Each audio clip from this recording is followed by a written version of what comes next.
तो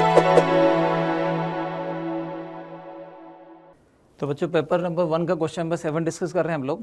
number of 4 digit integers in the close interval 2022, 4482 formed by using these digits. ठीक है, इसका मतलब एक नंबर मैं उस इंटीजर को अगर मैं n पकड़ रहा हूँ बच्चों, तो n क्या होगा 2022 से लेके 4482 तक कोई भी नंबर हो सकते हैं, उनको काउंट करना है मुझे। ठीक है, जो इन डिजिट से फॉर्म होते होंगे। ठीक है, अब इन डिजिट से फॉर्म करने के लिए सबसे पहले आप देखिए 2022 से बड़े नंबर मुझे चाहिए होंगे, तो 2022 भी अलाउड होगा कि नहीं होगा। तो मैंने क्या करा, यहाँ पे सबसे पहले 2 को फिक्स करा, 0 फिक्स करा, इसके तीनों डिजिट मैंने बच्चों फिक्स कर दी। अब यहाँ आप देखिए कौन कौन से अलाउड नंबर हो सकते हैं, इसको गौर से देखिए। 202 अगर मैंने यहाँ फिक्स कर दिया तो यहाँ क्या क्या रख सकता हूँ मैं, 2 रख सकता हूँ, 22 बनेगा, 3, 4, 6 और 7 रख सकता हूँ। इसका मतलब इस तरह के कितने नंबर बनने वाले हैं बच्चों, 5 नंबर बनने वाले हैं जो मैं फिल कर सकता हूँ। 2, 3, 4, 6 और 7 से 5 चॉइसेस मेरे पास है। ठीक है ना। अब मैंने क्या करा है, 202 को मैंने फिक्स किया हुआ था, तो वो सारे नंबर अलाउड नंबर होगा जो 2, 3, 4, 6 से एंड करने वाले हैं। अब मैंने 20 के बाद में इस 2 को रिमूव करा, इस 2 को चेंज करके यहाँ पे मैंने क्या लगाया बच्चों, 3 लगाया। क्या लगाया, 3 लगाया। तो 3 लगाने के बाद में यहाँ पे कोई भी नंबर फिल कर सकता हूँ मैं। देखो 203 और 3 के बाद कुछ भी नंबर लिखो, हमेशा इससे बड़ा तो आएगा ही आएगा। सिमिलरली अगर मैं यहाँ पे 4 रखता हूँ तब भी यहाँ कुछ भी लिखूँ इन डिजिट्स में से हमेशा बड़ा आएगा। सिमिलरली अगर मैं यहाँ 4 रखता हूँ, यानी ये जो मैंने लिखा हुआ है यहाँ कॉमा लगा के 3, 4, 6, 7, वो इस वाले प्लेस की चॉइसेस लिखी हुई है, यहाँ क्या क्या रख सकते हैं। तो यहाँ 3 रखूँगा तो भी सही होगा, यहाँ 4 रखूँगा तो भी सही होगा, यहाँ 6 रखूँगा तब भी सही होगा, यहाँ 7 रखूँगा तब भी सही होगा। लेकिन यहाँ 2 रखूँगा तो हमेशा सही नहीं होगा, इसके लिए मैंने अलग से कैलकुलेशन बताई हुई है। 2 रखने पर कब कब सही होगा, इन 5 बारी में सही होगा, लेकिन 3 रखने पर ये हमेशा सही होगा। तो जब यहाँ मैंने 3 फिक्स कर दिया तो इसको फिल करने के कितने तरीके हैं, कोई भी डिजिट आ जाए, कितने तरीके, 6 तरीके। जब मैं 4 रखूँगा तब भी 6 तरीके, जब 6 रखूँगा तब भी 6 तरीके, 7 रखूँगा तब भी 6 तरीके। इसका मतलब इसको फिल करने के 4 × 6 यानी टोटल मिला के 24 तरीके यहाँ पर मिल गए मुझे। ठीक है, जो 20 के बाद में नंबर बना रहे होंगे जो इस कंस्टेंट को सेटिस्फाई करता होगा। सिमिलरली अब मैं वापस आता हूँ, अब मैं पहले मैंने क्या करा था, 202 फिक्स करा, फिर मैंने 20 को फिक्स किया, अब मैं 2 को फिक्स करता हूँ। 2 को फिक्स करने के बाद में फिर मैं इस डिजिट पे आता हूँ बच्चों। इस डिजिट पे 0 ले सकते हो क्या, इस डिजिट पे 0 वाले तो मैं काउंट कर चुका हूँ। तो मेरे पास अब इस डिजिट के लिए क्या क्या पॉसिबिलिटी अवेलेबल है, मेरे पास ये पॉसिबिलिटी अवेलेबल है, मैं 2 रख सकता हूँ। जैसे ही मैं 2 के बाद यहाँ 2 रखा, वो सारे नंबर इससे तो बड़े होंगे ही होंगे बच्चों। तो इसका मतलब यहाँ क्या क्या रख सकता हूँ मैं, यहाँ 2 रख सकता हूँ, यहाँ 3 रख सकता हूँ, यहाँ 4 रख सकता हूँ, यहाँ 6 रख सकता हूँ, 7 रख सकता हूँ। वो सारे नंबर ऑब्वियसली इससे बड़े हो ही जाएंगे, एग्रीड। तो इस प्लेस को फिल करने के कितने तरीके हो गए, 5। इसके बाद यहाँ पर मैं कोई भी डिजिट रखूँ, ये नंबर ऑब्वियसली इससे बड़ा तो हो ही गया ना, क्योंकि आपने इस वाली पोजीशन पर इनमें से कुछ चूज करके रखा है। ठीक है, तो इसको फिल करने के कितने तरीके हो गए बच्चों, 5। इसको फिल करने के कितने तरीके, 6। कोई भी डिजिट रखें, इसको फिल करने के 6 तरीके, तो टोटल मिला कितने हो गए, 6 × 6 × 5 दैट इज 180। सिमिलरली अब मैं 3 से स्टार्ट करने वाले सारे नंबर पकड़ लेता हूँ, तो 3 से स्टार्ट होने वाले जितने भी नंबर होंगे वो ऑब्वियसली 2022 से तो बड़े होंगे और 4482 से छोटे होंगे। तो 3 से स्टार्ट होने वाले इसको फिल करने के 6 तरीके, इसके लिए 6 तरीके, इसके लिए 6 तरीके, तो 216 मेथड हो गए। उसके बाद जब मैं 4 से शुरू होने वाले निकालता हूँ, तो 4 से शुरू होने वाले जो तरीके होंगे उसमें ध्यान रखना पड़ेगा कि 4482 से छोटे होने चाहिए। Getting my point. तो मैंने 4 के बाद सबसे पहले रखा क्या, 0। जब मैं यहाँ 0 रख रहा हूँ तो यहाँ कुछ भी रखूँ 4482 से कम ही आएगा। फिर मैंने 0 के बाद यहाँ पे 2 रखा, तो भी सारे के सारे नंबर फेवर करेंगे। उसके बाद मैं 3 रखूँगा तब भी सारे नंबर फेवर करेंगे। उसके बाद 4 रखूँगा तब भी सारे नंबर फेवर करेंगे। कौन से फेवर नहीं कर रहे थे, जब मैं 6 रख दूंगा तो 4, 6 आ जाएगा जो 4482 से बड़ा चला जाएगा। तो इसका मतलब यहाँ पे मेरे को 6 अलाउड नहीं है। सिमिलरली यहाँ पे मेरे पास 7 अलाउड नहीं है, जो अवेलेबल डिजिट्स हुआ करती थी बच्चों हमारी। तो इसका मतलब यहाँ पे जो मैंने गेम खेला है वो 0, 2, 3, 4 दिखाई दे रहा है। क्यों रख रहे हैं, क्योंकि यहाँ 6 और 7 रखने पर वो जो नंबर आएगा वो 4, 6 से शुरू होगा या 4, 7 से शुरू होगा, जो 4482 से बड़े होंगे। तो उनसे छोटे वाले कोई भी डिजिट यहाँ पे रख दिए जाए, वो सारे नंबर 4482 से छोटे बना देंगे। ठीक है, तो इनको फिल करने का कितना तरीका हो गया, 4 तरीका। यानी इस पे आपने फोकस किया, बाकी यहाँ कुछ भी रखें ये नंबर तो ऑब्वियसली उससे छोटा हो ही जाएगा। तो इसको फिल करने के 4, इसको 6, इसको 6 तरीके हो गए, तो टोटल मिला के 144 तरीके और आ गए। इन सारे मेथड्स को, इन सारे काउंट्स को अगर मैं ऐड करूँगा तो पहले आपको क्या मिले थे बच्चों, 5, देन 24, देन 180, उसके बाद 216, 144। इन सबको ऐड करेंगे तो what we get, 569 will be the correct answer of this question. तो बच्चों मैं क्वेश्चन नंबर 8 डिस्कस कर रहा हूँ पेपर 1 का। सॉल्यूशन ऑफ ट्रायंगल के ऊपर थोड़ा सा ज्योमेट्री वाला बेस्ड क्वेश्चन इन्होंने दिया है। क्वेश्चन क्या है कि एक राइट एंगल ट्रायंगल है जिसमें एंगल ए आपको 90 डिग्री दिया हुआ है, ए बी का मेजरमेंट 1, ए सी का मेजरमेंट 3 दिया हुआ है। ठीक है, और साथ में दिया हुआ है एक सर्कल है जो कि साइड ए बी और ए सी को इंटरनली टच करता है और साथ में ट्राइंगल ABC के सर्कल को भी इंटरनली टच करता है, ठीक है। तो आप थोड़ा सा इमेजिन करो, यहाँ पे थोड़ा सा मैं रफ वर्क करके आपको दिखाता हूँ इसके अंदर कि कहना क्या चाह रहे हैं कि एक ट्राइंगल है कुछ इस तरह से, ठीक है। इस ट्राइंगल में ये आपका A 90 डिग्री हो गया, यहाँ पर B हो गया, यहाँ पे C हो गया, जो मैंने यहाँ पे देखा हो गौर से तो मार्क भी कर रखा है, ठीक है। इन दोनों साइड्स को टच करने वाला एक सर्किल मैंने बना दिया, ठीक है। उसके बाद ये भी इन्होंने कहा है कि ये जो सर्किल होगा वो इस ट्राइंगल के सर्किल, समझ रहे बच्चों, इस ट्राइंगल के सर्किल को भी टच कर रहा है। ट्राइंगल का सर्किल का मतलब कुछ ऐसा नहीं हो जाएगा बच्चों, ध्यान से देखो कि ये कुछ ऐसे टच कर रहा होगा, ठीक है। मोटा मोटा एक मैंने फ्री बॉडी डायग्राम आपके सामने प्रेजेंट करने की कोशिश करी है। तो जो ब्लू कलर का सर्किल है वो सर्किल है, उसके आप गौर से देखिए BC जो होगा वो उसके लिए क्या हो जाएगा, डायमीटर हो जाएगा, और BC आपका क्या है, हाइपोटेनियस है। हाइपोटेनियस की वैल्यू जब आप निकालोगे यहाँ पर, क्योंकि ये मेजरमेंट 1 है और ये मेजरमेंट 3 है, तो राइट 100 ये क्या आ जाएगा, √10 आ जाएगा, ठीक है। तो रेडियस क्या हो जाएगी आपकी इस सर्कल की, जो मैंने मान ली है कैपिटल R, उसको बोल दिया √10/2, BC/2 हो जाएगा, ठीक है। ये तो मेरे को बड़े वाले सर्किल हैं, ब्लू वाले सर्किल का क्या मिल गया, रेडियस मिल गया है, ठीक है। अब आप गौर से देखिए इसमें ये सर्किल जो है और ये बड़ा वाला सर्किल एक दूसरे को इंटरनल टच कर रहे हैं। उसके लिए मैंने सपोर्ट के लिए देखो बना भी रखा है आपके सामने। जब इंटरनल टच करते हैं उसकी कंडीशन क्या होती है बच्चों, C1 C2 = R1 - R2 का मॉड्यूलस, ठीक है। R1 और R2 हम किसे मान रहे हैं, एक छोटे वाले सर्किल की रेडियस और एक बड़े वाले सर्किल की रेडियस। एक सर्किल की रेडियस इन्होंने स्मॉल r बोली हुई है, एक सर्किल की रेडियस मैंने कैपिटल R निकाल दी है, तो हमने एक को स्मॉल r और एक को कैपिटल R बोल दिया है। अब काम क्या बचा, C1 और C2 पे फोकस करना। आप गौर से देखिए कि ये जो ब्लू वाला सर्किल जो मैंने बनाया सर्किल, उसका सेंटर क्या होगा, BC का मिड पॉइंट होगा, करेक्ट। इतनी बात समझ में आती है, ठीक है ना, BC का मिड पॉइंट होगा।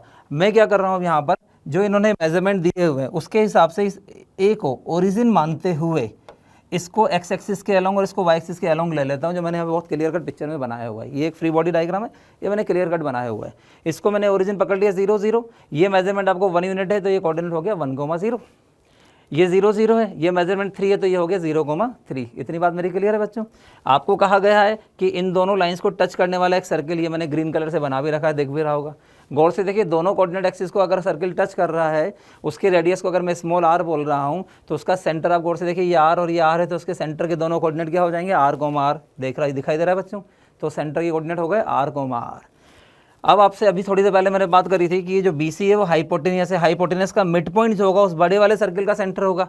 ये क्या है 1,0, ये क्या है 0,3। इसके मिड पॉइंट के कोऑर्डिनेट को मैंने C2 बोल दिया, वो क्या आ जाएगा 3/2, 1/2। Getting my point, 1/2, 3/2। इसको मुझे यहाँ पर ऐसे लिख देना चाहिए, ये हो जाएगा आपका जो मैंने डायग्राम बनाया इसमें 1/2, 3/2, ठीक है जी। अब ये हो गया C2। अब कंडीशन क्या है, C1 C2 = R1 - R2। वो कंडीशन मैंने सीधी यहाँ रिप्लेस कर दी। C1 C2 में डिस्टेंस फार्मूला लगा दिया, R - ½ का होल स्क्वायर प्लस R - 3/2 का whole square equal to R1 - R2। एक रेडियस क्या है मेरी स्मॉल r, ये वाली छोटे इस वाले सर्किल, और एक रेडियस है मेरी कैपिटल R, वो हो गई R - R का होल स्क्वायर। इस इक्वेशन को बच्चों सिंप्लीफाई करते हैं, जहाँ कैपिटल R की वैल्यू मुझे पता है √10/2, ये मैं रख देता हूँ, सिंप्लीफाई करता हूँ तो देखिए R की एक वैल्यू, बड़े आसानी से आप स्टेप्स को देखोगे तो सिंप्लीफिकेशन आपको दिख जाएगा। सिंपल सी क्वाड्रेटिक बन रही है जिसमें R की एक वैल्यू 0 मिल रही है और R की एक वैल्यू 4 - √10 मिल रही है। तो आंसर वुड भी 4 - √10, जिसको आप डेसिमल में कन्वर्ट करके मैच कर सकते हैं। तो बच्चों पेपर 1 का क्वेश्चन नंबर 9 में डिस्कस कर रहा हूँ आपके सामने। एक इंटीग्रल दिया हुआ है log x to the power 1/2 x a minus log x to the power 3/2 the whole square dx। 1 से e में डेफिनेट इंटीग्रल की वैल्यू 1 दी हुई है, और फिर ये ऑप्शन चेक करवा रहे हैं। a का एक स्पेसिफिक रेंज दिया हुआ है, उसमें पूछा गया है कौन सी वैल्यू ऑफ a सेटिस्फाई करती होंगी, ठीक है। तो इसके लिए हम क्या करेंगे, इस इंटीग्रेशन को सॉल्व करेंगे। इस इंटीग्रेशन को सॉल्व करने के लिए आप देखिए यही इंटीग्रल है जो मैंने लिखा था। इसमें मैंने क्या करा, ये जो लिखा हुआ है इसको मैंने t मान लिया, ठीक है, a minus log x to the power 3/2 को, क्योंकि जब मैं इसको देख रहा हूँ तो इसके अंदर इसका डेरिवेटिव देखो ये दिखाई दे रहा होगा आप लोगों को। तो जब मैं इसको डिफरेंशिएट करता हूँ तो -3/2 log x to the power 1/2 1/x dx बराबर dt। तो ये वाला जो पार्ट है बच्चों, ये पूरा का पूरा पार्ट किस में चला गया आपका, dt में चला जाएगा, ठीक है। तो मैं जब यहाँ पे रिप्लेस कर रहा हूँ इसको, तो ये तो मैंने क्या माना था t, तो ये तो हो गया t², और ये वाला पार्ट इधर से जाके कितना हो गया -2/3 dt। तो आंसर क्या हो गया -2/3 a to a - 1 dt/t² = 1, ठीक है। यहाँ तक पहुँच गए हम लोग। अब इस इंटीग्रेशन को सोल्व करना है। 1/t² का इंटीग्रेशन आपको पता है -1/t होता है, तो 1/t² को -1/t से रिप्लेस करेंगे तो माइनस माइनस बैलेंस हो गया। इस लिमिट को लगाएंगे a to a - 1, तो वी गेट दिस इक्वेशन। इसको और सिंप्लीफाई कर जाते हैं तो वी गेट ए क्वाड्रेटिक। इस क्वाड्रेटिक से बच्चों एक ही दो वैल्यूज़ मिलेंगी, 3 प्लस √33/2 और 3 माइनस √33/2। जब मैं प्लस साइन लेता हूँ तो जो वैल्यू आ रही है एक ही, वो 1 से ज़्यादा आ रही है, ठीक है। और जब मैं माइनस साइन लेता हूँ तो एक ही वैल्यू जो आ रही है वो नेगेटिव वैल्यू आ रही है। इसका मतलब एक ही इसमें से एक जो वैल्यू आ रही है वो ग्रेटर देन 1 आ रही है और एक दूसरी वैल्यू जो आ रही है वो लेस देन 0 आ रही है, और वो इस इंटरवल में बिलोंग करती भी है। इसका मतलब यहाँ से बोल सकते हैं इसके अंदर कि जो इसकी वैल्यू आ रही है, एक वैल्यू जो more than 1 A satisfy the above equation, एक तो आंसर ये वाला हो जाएगा बच्चों। और आप गौर से देखिए यहाँ पर इर्रेशनल सॉल्यूशंस आ रहे हैं। इर्रेशनल सॉल्यूशंस का मतलब क्या हो जाएगा, ये सॉल्यूशन जो आ रहे हैं इर्रेशनल, तो कोई एक इर्रेशनल वैल्यू हमेशा सेटिस्फाई कर रही होगी। इसका मतलब है irrational number A satisfy the above equation. बाकी जो ऑप्शन क्या लिखे हुए हैं, no A satisfy the above equation, जबकि ए तो हमें मिल रहा है। एन इंटीजर है, इंटीजर ए नहीं मिल रहा है, तो answer would be C and D. तो बच्चों क्वेश्चन नंबर 10 देख लेते हैं पेपर नंबर 1 का। बड़ा इजी क्वेश्चन था इस बार ये वाला। अर्थमेटिक प्रोग्रेशन दी हुई है A1 A2 A3 up to An। First term की वैल्यू है 7 और कॉमन डिफरेंस दिया हुआ है 8। उसके बाद एक रिलेशन दिया है बच्चों Tn + 1 - Tn बराबर An, ठीक है। तो Tn + 1 - Tn बराबर An को अगर मैं 1/1 n की वैल्यू रखते हुए 1 2 3 4 रखते हुए राइट डाउन करता हूँ तो क्या आ जाएगा, T2 - T1 बराबर A1, T3 - T2 बराबर A2। ये सब बातें हमने क्लास में कभी ना कभी पढ़ी जरूर होंगी। जब इन सबको ऐड करूँगा तो देखिए T2 cancel, T3 cancel and so on. यहाँ क्या बचेगा बच्चों, Tn बचेगा, इधर से क्या बचेगा T1। तो Tn - T1 would be A1 + A2 + A3 up to An - 1। आप गौर से देखिए Tn की वैल्यू क्या आ गई, T1 प्लस दिस सीरीज। अब नोटिस करने वाली बात यह है कि ये सीरीज आपको AP गिवन है, ठीक है। उस AP का फर्स्ट टर्म भी आपको मालूम है बच्चों, कितना 7, उसका कॉमन डिफरेंस भी आपको पता है 8। तो AP का n - 1 टर्म का सम का फॉर्मूला मैंने लगा दिया, n - 1/2 2A1 + n - 2 × d। A1 और D की वैल्यू जब मैं पुट करता हूँ तो n में एक एक्सप्रेशन आ जाता है, that is Tn = 4n² - 5n + 4। अब क्वेश्चन क्या है और से देखिए, A B C D 4 option है। ए में क्या दिया हुआ है T20, यानी n को 20 रखकर मैच कर लो, आंसर आ रहा है क्या। फिर आप चेक कर सकते हो T30, 30 रखकर चेक कर लेते हैं। तो T30 जब आप कैलकुलेट करोगे तो 3454 आंसर आ जाता है। सिमिलरली जब आप इसको चेक करते हैं बच्चों TK, यानी K = 1 से 20, इसका मतलब क्या कहा जा रहा है, इसका सम कहा जा रहा है किसका, 20 टर्म्स का। तो इसके आगे अगर मैं सिग्मा नोटेशन यूज़ कर लेता हूँ तो क्या बन जाएगा, TK को अगर मैं सम करता हूँ तो क्या आ जाएगा, T1 + T2 up to T20। इसका मतलब क्या हो गया, इस सीरीज़ का 20 टर्म्स का सम। तो इस सीरीज़ का 20 टर्म का सम निकालने का तरीका क्या हो जाएगा, यहाँ क्या आ जाएगा, 4 sigma n² - 5 sigma n + sigma 4, ठीक है। अब सिग्मा n² का फॉर्मूला हमें पता होता है n × n + 1 2n + 1/6। Sigma n का फॉर्मूला हमें पता होता है n × n + 1/2। सिग्मा 4 का मतलब हो गया 4 × n। n की वैल्यू क्या रखनी है इसके अंदर, 20, क्योंकि 20 टर्म्स का सम है। यहाँ पर उसी में n की वैल्यू क्या रखनी है बच्चों, 30।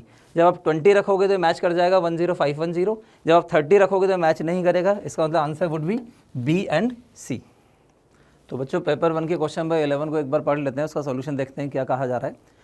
क्या लिखा हुआ, let P1 and P2 are 2 planes given by these 2 equations. अब क्या लिखा है ऑप्शन में देखिए गौर से, which of the following straight lines can be an edge of some tetrahedron whose 2 faces lie on P1। आप इमेजिन करो टेट्राहेड्रन जैसे मैंने बना रखा है, ऐसा कुछ टेट्राहेड्रन होता है, ठीक है। अब टेट्राहेड्रन में उन्होंने क्या कहा है, P1 और P2 को 2 प्लेन फेसेस हमने मान लिए उसके टेट्राहेड्रन के। तो जैसे मैंने यहाँ पे रिप्रेजेंट किया हुआ है, एक BCD प्लेन को मैंने मान लिया P1 प्लेन, और ABD प्लेन को बच्चों मैंने मान लिया P2 प्लेन। तो आप गौर से देखो, ABD और BCD के जो लाइन ऑफ इंटरसेक्शन है उसको मैं BD बोलता हूँ। लाइन ऑफ इंटरसेक्शन कैलकुलेट करना आपको क्लासेस में समझाया हुआ है, उस मेथड से मैंने बच्चों लाइन ऑफ इंटरसेक्शन कैलकुलेट करके रख लिया है। लाइन ऑफ इंटरसेक्शन की डायरेक्शन आप देखिए 0 I - 4j + 5k होगी, ठीक है बच्चों, यहाँ तक बात क्लियर है। अब हो क्या रहा है, उसने पूछा है कि इनमें से कौन सी लाइन जो है वो इसकी और एज नहीं हो सकती। अब आप देखिए गौर से, इसमें एजेस कौन कौन सी, जैसे ये एक एज है, ये वाली एक एज है, ये वाली एक एज है, ये वाली एक एज है, ये वाली एक एज है। आप इन एजेस को देखिए, ये जो AB एज है या AD एज है या CD एज है या BC एज है, वो इस ग्रीन वाली लाइन को कहीं ना कहीं इंटरसेक्ट कर रही है। आप देखिए ये जो AC वाली जो एज है जो सामने से बनेगी, क्योंकि मैंने ये लाइन ऑफ इंटरसेक्शन बनाया, और ऐसा एज ये वाली जो है वो स्क्यू एज होगी। तो मैं ये कहना चाह रहा हूँ कि कोई भी स्क्यू लाइन्स जो इसके साथ स्क्यू है, इस लाइन ऑफ इंटरसेक्शन के साथ कोई भी एक लाइन ले लेते हैं जो स्क्यू होगी इसके, वो हमेशा किसी भी टेट्राहेड्रन की एक एज हमेशा बना देगी। तो जब मैं ए ऑप्शन को उठाता हूँ तो ए ऑप्शन को इसके साथ चेक करता हूँ तो ए ऑप्शन इसके साथ स्क्यू कैलकुलेट होता है। अब स्क्यू लाइन्स कैसे चेक करते हैं आपको क्लासेस में समझाया हुआ है। तो ए ऑप्शन को अगर इस लाइन के साथ चेक करेंगे BD के साथ में तो वो स्क्यू निकलेगा। अगर वो स्क्यू होगा बच्चों तो इसका मतलब ये हो गया कि A option can be the edge AC of the tetrahedron. Similarly B option को भी अगर आप चेक करते हैं BD के साथ में बच्चों, तो आप देखेंगे कि ये लाइन भी इसके साथ स्क्यू आ जाती है। स्क्यू कैसे चेक करते हैं आपको भली बात क्लास में बताया हुआ है, ठीक है। तो वो भी आपका इस AC का इक्वेशन हो सकता था। इसका मतलब ये वाली लाइन भी आंसर हो सकती है कि उसकी एज बन जाए।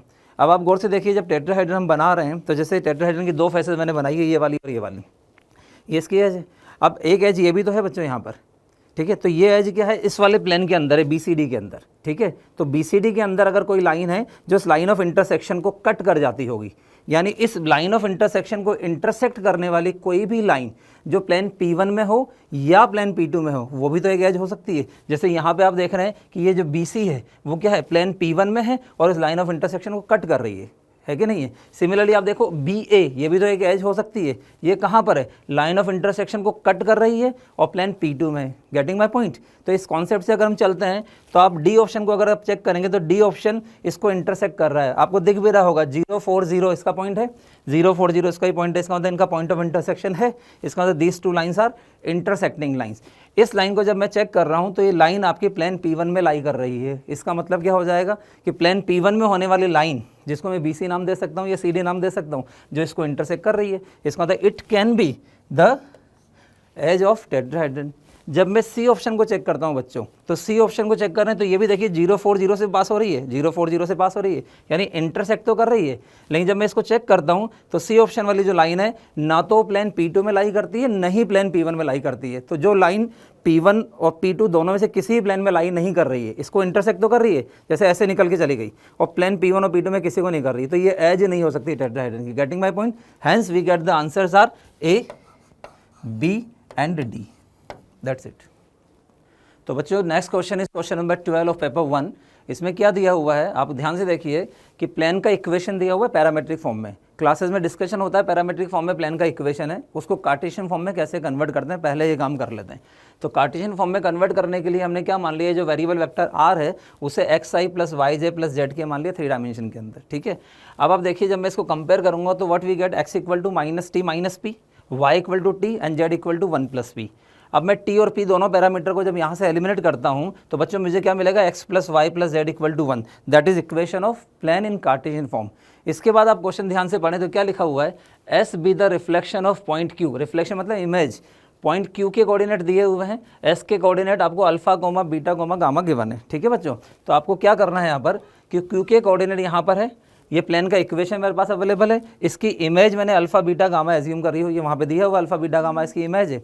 अब आपको बेसिक प्रिंसिपल याद हो, पॉइंट और इमेज का प्लेन के अंदर क्या कॉन्सेप्ट यूज़ किया करते थे हम, उसी पे हम चलते हैं बच्चों। तो हमने क्या देखा, क्यू और एस का जो मिड पॉइंट होगा, ठीक है, क्योंकि ये दोनों डिस्टेंसेस बच्चों बराबर बराबर रहेंगी, ठीक है, ये दोनों डिस्टेंसेस बराबर बराबर है। तो क्यू और एस का मिड पॉइंट जो होगा उसके कोऑर्डिनेट लिखें, उसको किस पे लाई करा दिया, प्लेन पे लाई करा दिया। प्लेन का इक्वेशन क्या था, X plus Y plus Z equal to 1। इसका मिड पॉइंट क्या आ गया, alpha plus 10/2, beta plus 15/2, gamma plus 20/2। इसको प्लेन की इक्वेशन में रखेंगे तो X plus Y plus Z equal to 1, correct. यहाँ से सिंप्लीफाई किया तो what we get, alpha plus beta plus gamma equal to -43, ठीक है जी। इसको मैंने इक्वेशन 2 एज्यूम कर लिया, प्लेन की इक्वेशन को मैंने इक्वेशन 1 एज्यूम किया हुआ था। दूसरा कॉन्सेप्ट क्या होगा कि जो प्लेन का नॉर्मल वेक्टर होगा, X plus Y plus Z equal to 1 का नॉर्मल वेक्टर क्या होगा बच्चों, आई प्लस जे प्लस के, ठीक है। आप गौर से देखिए क्यू एस वैक्टर जो है वो क्यू एस वैक्टर क्या बनेगा यहाँ से, अल्फा माइनस 10 आई कैप, बीटा माइनस 15 जे कैप, गामा माइनस 20 के कैप। ये दोनों वैक्टर कोलिनियर है, पैरेलल है। इनको कंपेयर करेंगे तो what we get, alpha minus 10/1, beta minus 15/1, gamma minus 20/1, ठीक है। इन इक्वेशन 2 और इक्वेशन 3 को सॉल्व करेंगे तो हमें alpha plus beta plus gamma जो एक ऑप्शन में दिया हुआ है उसकी वैल्यू मिल जाएगी 3 टाइम्स करके। ऐसे ही यहाँ से अल्फा बीटा गामा की जब वैल्यूज निकाल लूँगा दोनों इक्वेशन सॉल्व करके, 3 इक्वेशन हो गए इनडायरेक्टली, एक ये वाली इक्वेशन, एक ये वाली इक्वेशन, एक ये वाली इक्वेशन। तो अल्फा बीटा गामा की वैल्यूज निकाल के हम सारे ऑप्शन को कंपेयर कर लेंगे, 1 बाय 1 चूज़ कर लेंगे, तो आप देखेंगे उस क्वेश्चन का जो आंसर होगा वो A, B और C से मैच कर जाएगा। Thank you.